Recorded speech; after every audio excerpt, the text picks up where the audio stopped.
আজ ভোর রাতে সোনার দোকানে বিস্ফোরণের ঘটনা। আশঙ্কাজনক অবস্থায় সোনার দোকানের কর্মী হাসপাতালে ভর্তি। ঘটনায় ব্যাপক চাঞ্চল্য ছড়িয়েছে এলাকায়।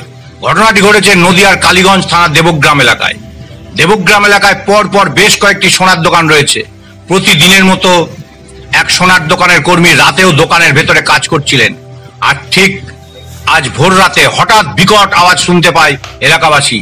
আওয়াজ শুনে ঘটনাস্থলে এসে দেখে ওই সোনার দোকানের জিনিসপত্র সব ছড়িয়ে ছিটিয়ে রয়েছে চারিদিকে।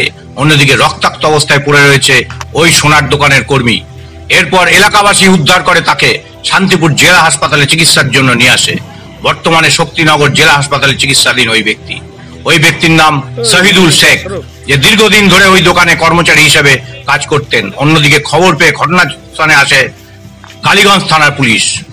কি কারণে এমন ঘটনা ঘটলো ভোর রাতে, এই বিষয়ে তদন্ত শুরু করেছে কালীগঞ্জ থানার পুলিশ। এই বিষয়ে ওই এলাকায় বাসিন্দা স্বপন সরকার বলেন, হঠাৎ ভোর রাতে আমরা বিকট একটি আওয়াজ শুনতে পাই। এসে দেখি দোকানের সমস্ত জিনিসপত্র সব ছড়িয়ে ছিটিয়ে রয়েছে।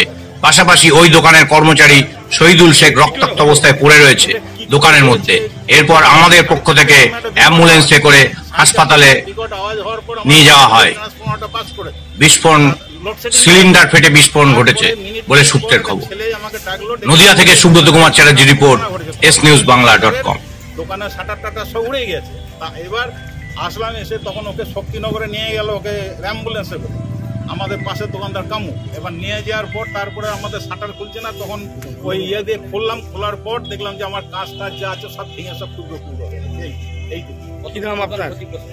হ্যাঁ, এখানে দোকানে ক্ষতি হয়েছে 1, 2, 3, 4, 5, 6টা 7টা দোকান। 7টা দোকানে আপনার কি সোনার দোকান ছিল? হ্যাঁ, 7টায় সোনার দোকান। 7টায় সোনার দোকান। কি নাম আপনার? আমার নাম স্বপন সরকার। প্রাইমারি কি মনে হচ্ছে, কিসের থেকে হতে পারে? এটা আমি বলতে পারবো না, এটা আমি বলতে পারবো। হ্যাঁ, এটা আমরা বলতে পারবো। আমরা এসে দেখছি এই অবস্থা।